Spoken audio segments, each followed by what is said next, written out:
السلام الله عليكم ورحمة الله تعالى وبركاته. كلنتي وعن وناكسن dhegeystayaal Ramadaan Kariim kuna soo dhawaada taxanaheeni sheeka halgameedaha dareemin geerida qaybtiisii 10aad. dhegeystayaal qaybtii 9aad waxay noogu joogtay Cabbaas iyo saaxiibadii oo Jawhara ugu soo afmeeray sheekada inay guur diyaar u yihiin. Haddaba Jawhara maxay kaga jawaabi doontaa? Waxayna ku bilaabanaysaa qaybta 10aad. Miyayna suuragal ahayn in looga badambeeyay oo ballankii iyo jacaylkiiba duufaanka xoog badani hawada ku dartay. ileen hore loo yiri ka saween oo ka badhuursi rakaaga dambeeyay kaad ogeed ma aha. Way jirtaa laakiin waa ka yaab arrinkuna saas uu ka duwan yahay.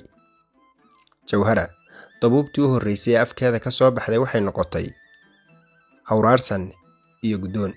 Halka aad talada ku goyseen anna ima dhaafsana. Waxayna sii raacisay odaygii aabaheedaha inuu reerka ka maqan yahay oo uu shalay magaalada u dhaadhacay. habeen dambana la dhowrayo inuu soo dheelmado hadduu eeba ogolaado. habeenkii reerka waanu ka dhaxnay. waxaanu wax iska weydiinay warka sheekha ka soo yeedhi doona marka aanu la fadhiisanno ee aanu deexanno. duqii reerka waa yimid, farrintanadiina way gaadhay. galabkii dambe ayaanu annaguna ku soo carrownay reerka oo dhowr foof adhinoo jiray. maqribkii ayaanu ku tukannay meel aqallada u jirta qiyaas ahaan inta qoriga ah K47ku wax ka dilo. markaanu reerka soo dul joogsannay, ruuxii ugu horeeyay wuxuu noqday rafiiqii Jawhara. waa xaali oo duleedka reerka awr dabarka kaga furaysa.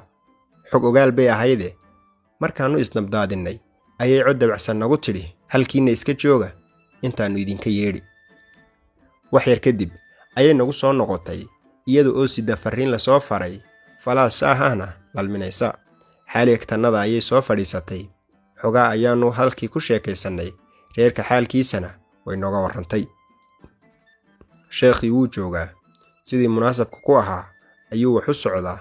anna hawshaas ayaan ka qayb qaadanayaaye fasaxa ayay tidhi. annana waanu fasaxnay. si gobonnimo iyo sharaf ku dheehan tahay ayaa naloo qaabilay. sharafkii reerka lagu sheegi jiray ee maqallada nagu ahaydna caawa reerkuu ka dhabeeyey. reerka ka koreeya ayaa darimooyin naloo fidiyey. ceesaamo kurka loo caseeyay hilbahoodii ayaa naloo wadhay. doobkayaal xoor lahna waa la soo qotomiyey. reerku waxaa reer sharaf leh, annana waxaanu ahayn marti sharaf leh. waxaa habboonayd sidii munaasabka ku ahaa in ay nala socdaan odayo xigto u ah wiilka gabadha soo doonay.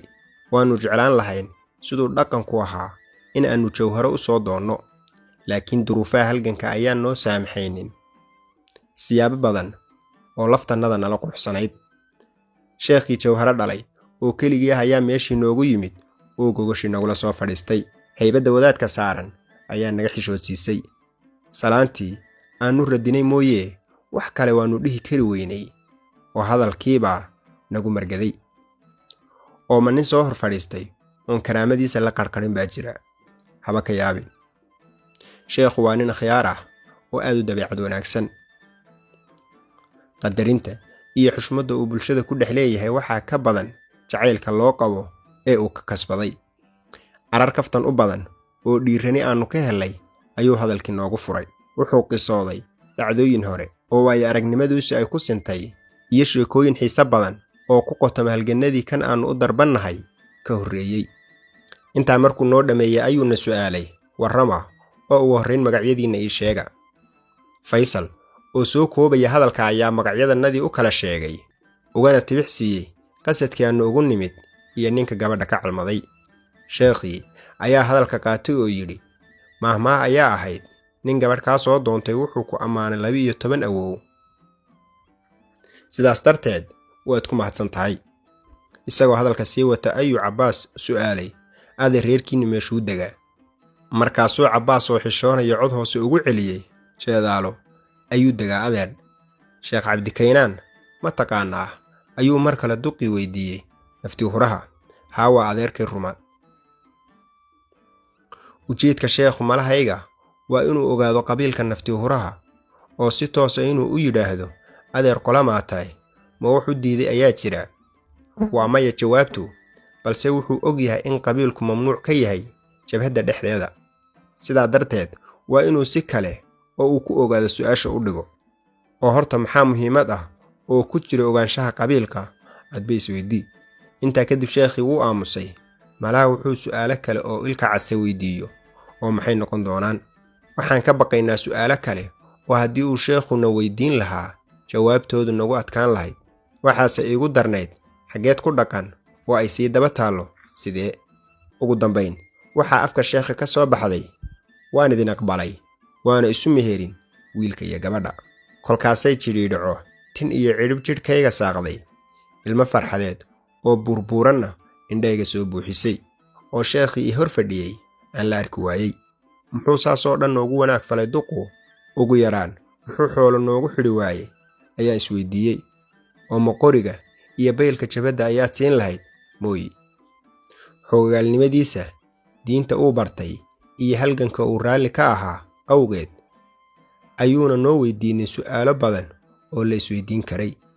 Sheekhu weligiiba gabadhtiisa nin ka soo doontay muusan u diidin, shuruuddiisuna keliya waa in uu ku qanco ninka gabadha ka soo doontay diintiisa iyo akhlaaqdiisa. Shuruuddaasina waa tii uu rasuulkeennu sallallahu calayhi wasallam ku dardaarmay. Sheekh Faarax ayaan idiin soo diray suga, ayuu sheekhi nagu yidhi. Salaandii ranna wuu nagu sogootiyey. Sheekh Faarax muxuu ahaa ayaan idhi. War naga aamus doqon yahow, ayuu Faysal iigu jawaabay. Wuxuuna ii sii raaciyey waa sheekhu isagu wakaashay oo gabadha inoo meherin doona. Sheekh Faarax oo laxaadsanaya ayaa noo yimid. Degdeg inta uu meheriyey ayuu isna namcal salaameeyey. Sidii ayay ku galeen aroos aan loo mashxaradin, durbaan loo tumin, lagu dhaantaynin, gaafna haba sheegin.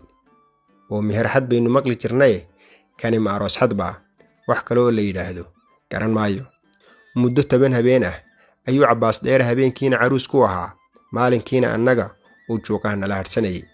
Arooskii markuu dhammaaday ayaanu subaxii dambe reerka ka jarmaadnay. Barqadii markay tahay ayaanu u tagnay unug ciidankanagii ka mid ah oo meel qarri ah degan. La soco qaybta 11aad iyo sheeko halgameed Dahareemi Geerida.